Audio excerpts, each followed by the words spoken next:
concertation et autres, ce n'est pas dans la rue. Le CNRD a été tellement responsable en disant ceci. Les meetings au niveau des sièges politiques ne sont pas interdits. Mais n'acceptez pas de faire descendre les gens dans la rue, puisque ça aboutit à des cas de mort. On est d'accord. Est-ce que c'est une raison? Non. Si celui qui veut contester ça, vous qui devez vous encadrer, allez l'État qui doit encadrer. non. Il y a même une... C'est quoi le rôle alors de l'État dans les manifestations? Si ça doit déboucher sur des cas de mort, et qu'on doit justifier l'interdiction par les cas de mort, par des cas de mort, alors que ce ne sont pas les anges qui descendent sur terre pour tuer, monsieur le ministre, c'est compliqué. C'est pourquoi la loi est très claire. Tout organisateur des réunions non autorisées répond en premier lieu des chefs de crimes et de délits qui sont commis pendant cette période-là. C'est pourquoi il y a une information judiciaire ouverte contre... Non, je vous donne le principe, à vous de coller à des faits de l'espèce. Ce que je peux vous dire, encore une fois de plus, ce qui est déplorable, M. Condé, il faut qu'on soit très clair. Oui, allez-y. Ce qui est déplorable, c'est en Guinée où on annonce les manifestations sur les réseaux sociaux. Mais c'est ces derniers temps, monsieur le ministre. Permettez-moi, s'il vous plaît. Est-ce que c'est parce que l'État refuse? Attendez. Est-ce que c'est parce que l'État refuse, avec les motifs que l'État avance, qu'on peut contester par voie judiciaire, qu'on est permis de lancer un défi à l'autorité? Non, je suis d'accord qu'il faut aller vers... Je vais vous faire remarquer, monsieur le ministre. Ali Condé. Je vais lui faire remarquer... Je vais parler. Non, il me permet de placer cette précision.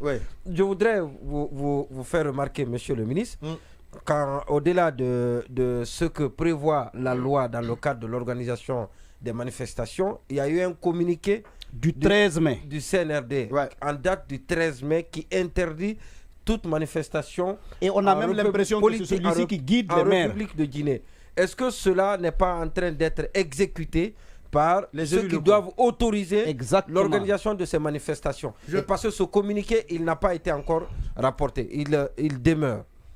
Vous savez, hier, j'ai eu un entretien avec madame l'ambassadrice de l'Union européenne, avec laquelle j'ai eu un échange fructueux. Je l'ai fait comprendre ma lecture des questions de manifestation dans notre pays. Quand vous prenez la charte de la transition, le CNRD, c'est l'organe qui s'occupe des questions stratégiques, tel que résultat de la charte. Ce qui veut dire a priori, les questions d'évaluation sécuritaire et autres, si le CNRD dit que moi, sur le plan administratif, au regard des raisons, parce que dire qu'ils l'ont interdit, mais les raisons qu'ils ont indiquées dans le communiqué, personne n'en parle. Ah si, c'est lui au tuerie. Très bien. C'est lui au tuerie. Très bien. Si, mais qui tue? Non, attendez. C'est ça. Non, mais allez-y, d'accord. Allez-y. Quand vous dites qui tue, je vous pose la question alors de nous apporter la réponse en dehors de toute action judiciaire. Mais mon problème, lorsque le CNRD dit nous ne voulons pas de manifestations de rue parce qu'il y a des tueries, pour moi c'est un acte de responsabilité élevé. Cependant, si quelqu'un pense que les motifs qui sont indiqués par le CNRD et dont on a tendance, comme M. Sanso l'a dit, à être répété dans les motifs de rejet, pourquoi ne pas aller en contestation devant les juridictions? Je serais fier un jour qu'une juridiction dise la manifestation est autorisée et qu'on dit que ça ne va pas se faire. D'accord. Et moi, on va positionner le micro bien du ministre. Allez, non, allez-y, Mohamed Ali. D'accord. Voilà, je vais poser ma première question, monsieur, après 1h30 minutes. Je vous ai écouté.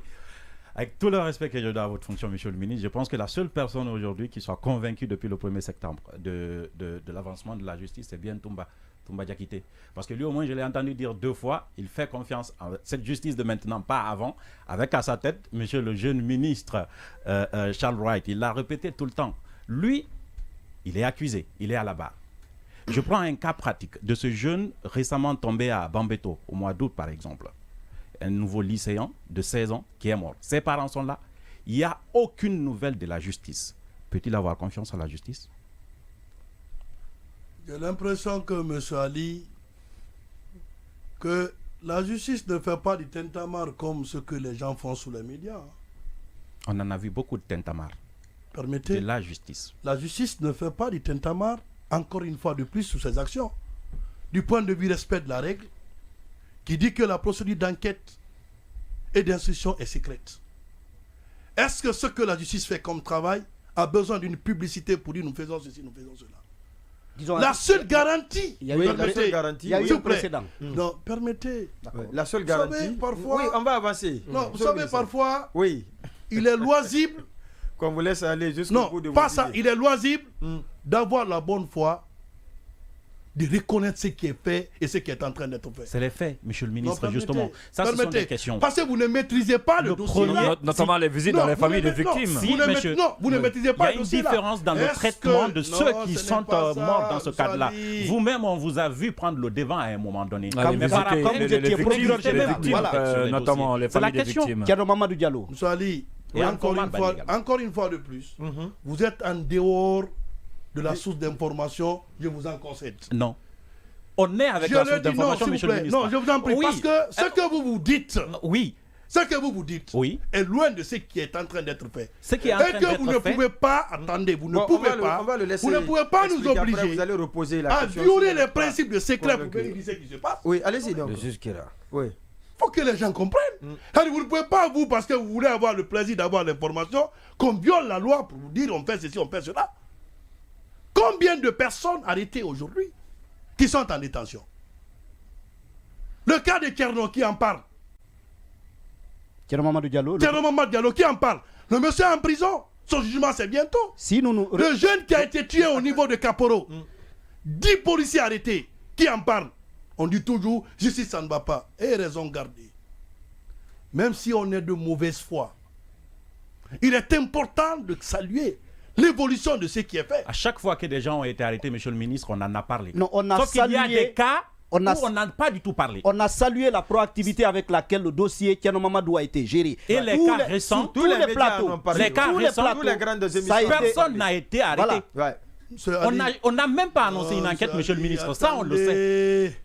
Monsieur Ali, attendez. D'accord, il vous a attendu. Il sera mieux plutôt pour vous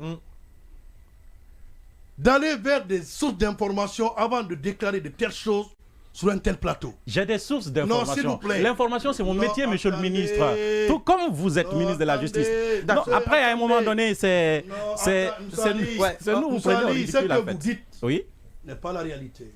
C'est quoi la réalité?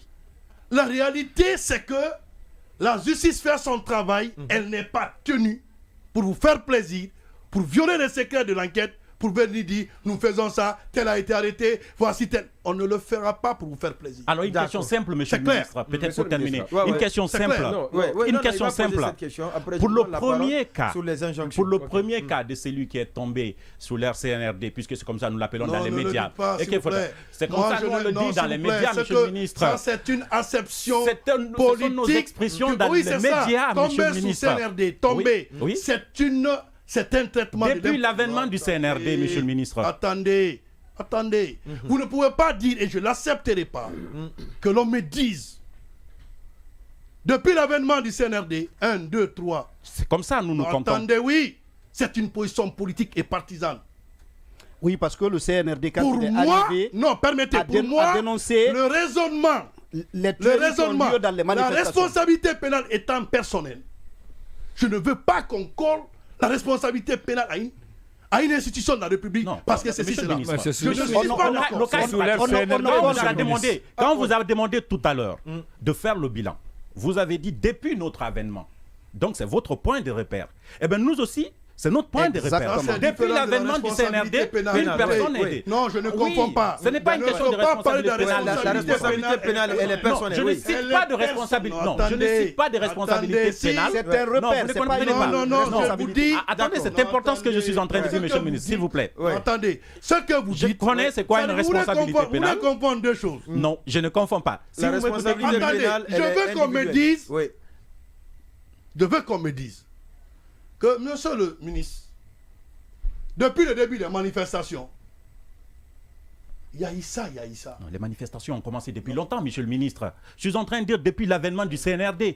Et depuis que le CNRD est là, la première personne qui est tombée lors des manifestations et pour qui vous avez fait une déclaration publique, je voulais savoir, est-ce que ce cas-là est différent des récents cas où il n'y a eu aucune déclaration de qui que cela soit et d'aucune autorité? La déclaration n'a pas été faite. Il n'y a aucune déclaration. Alpha Oumar de Bambeto, par exemple, récemment, rien n'a été fait. Ce sont des faits, monsieur le ministre. Monsieur Ali, d'accord. Oui, non, mais je suis très calme. Je suis très calme. Monsieur le ministre, parce que c'est que vous ne savez pas demander. Non, je le sais. Attendez. Personne n'a fait une déclaration. Si quelqu'un l'a fait, dites-le moi. Ni vous, ni la police, ni la justice, ni les... Personne n'a fait une déclaration récente. S'il y en a, eh ben, nous, on est le pas. Moi, je vais laisser parler. D'accord, allez-y. Vous pouvez me laisser parler. Très bien. Voilà, il va vous répondre et puis on va avancer rapidement. J'ai l'impression encore que vous êtes dans une phase de désinformation qui ne tiendra